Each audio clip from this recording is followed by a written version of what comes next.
Welcome to the third in our Heartcry series. The Heartcry series all about journeying after God's own heart through prayer. And this one is all about intimacy. It's the cry for intimacy. And we'll be looking at Philippians chapter 3, verses 1 to 16, knowing and being known. And that's the definition of intimacy that we're really going for, not the one that's pretty skewed and is really just about sex in our culture today, but a knowing and being known at the deepest level of being. It is into me see. And this is what people are desperately wanting today. Intimacy. Going on date after date to find the perfect partner, but just never finding someone they could be truly vulnerable with. Or just seeking after really deep friendships, but feeling like they just never get you. They never understand. There is this inner ache, this longing to be known at a level that really just nothing else and no one satisfies. Because even when you meet that perfect partner, maybe you marry them, there's still part of you that feels alone. And we can live our ways, we can chase after all sorts of things and just live our life without God, but ultimately we know deep down something isn't right. Julian Barnes, the author, puts it like this in the beginning of one of his books, Nothing to be Afraid of. He says, "I don't believe in God, but I miss him." Do you miss him? Do you long to know him more? That is the cry of Paul's heart. Paul is writing from a prison under house arrest in chains, most probably in Rome. Circumstances that he could be very discouraged about, but he is rejoicing. That's a theme he picks up again right at the start of chapter 3. But he's not rejoicing in his circumstances. That would be weird. He doesn't rejoice in circumstances, it seems, really anyway. That's not the center of his joy, because that would go up and down. No, he rejoices in the Lord. It's in the Lord he finds his deepest sense of delight. And he writes in this chapter again to remind the church of significant truths that we easily forget. Why is it that we easily forget the grace of God? Because that's what Paul's writing about. What is it that holds us back? How come we don't remember? I think it's because ungrace is hardwired into our natures and into our culture. This means we're not just prone to forget the grace of God, we are actually being diverted away from the grace of God. If you like, there is an evil, self-appointed bouncer at the door to intimacy with God, stopping us from enjoying being with him. Paul calls this bouncer dogs. It's the dogs, these Judaizers who've been doggedly following him around, challenging his teaching, saying to people, you've got to do this, and especially you must be circumcised if you want God to love you. And they are preaching condemnation. They're saying you're inadequate, you non-Jewish scum, you're immoral dogs. How dare you think God will accept you just as you are? But Paul turns the tables on them. He says, you're the dogs. And that's what we must do to their 21st century equivalents today. We must stand firm in grace.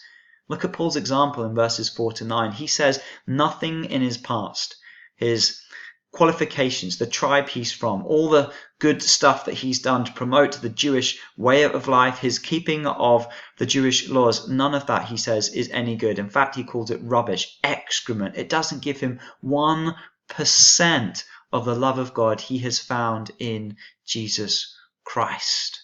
But it is so tempting for us to believe what these dogs are saying.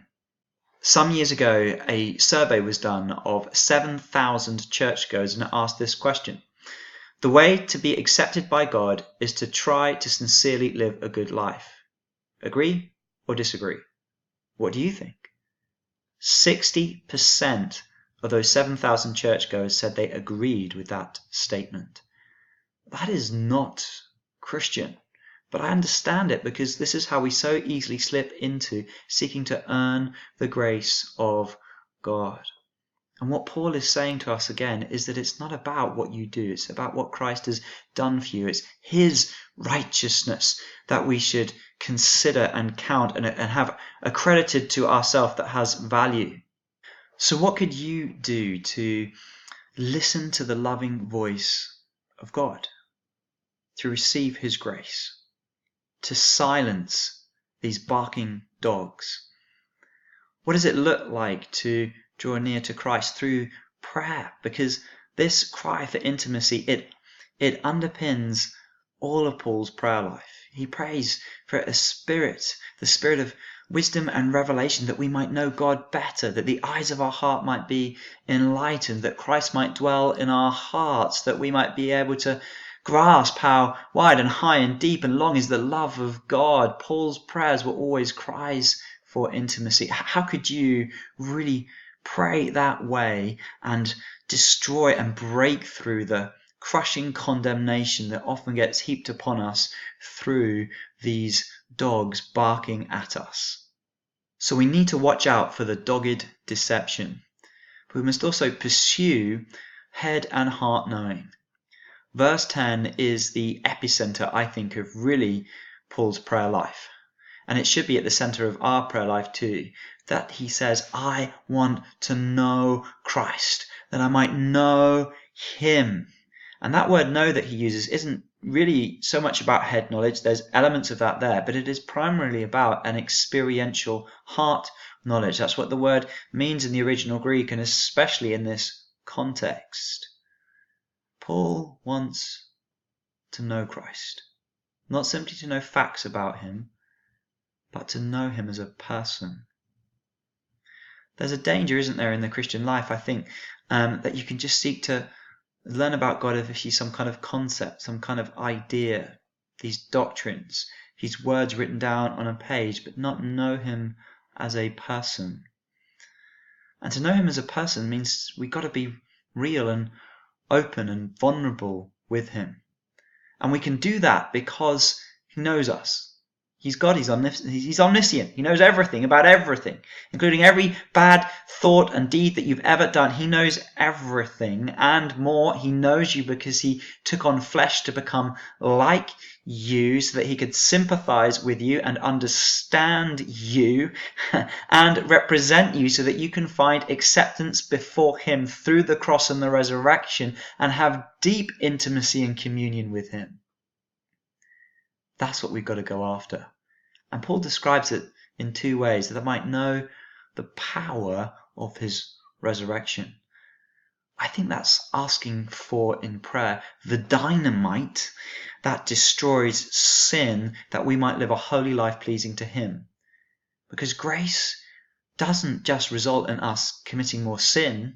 Actually, grace restrains us from sinning. Now we know what God has done us and this free gift that's so extraordinary that we've been given. We want to live up to that and live holy lives pleasing to God.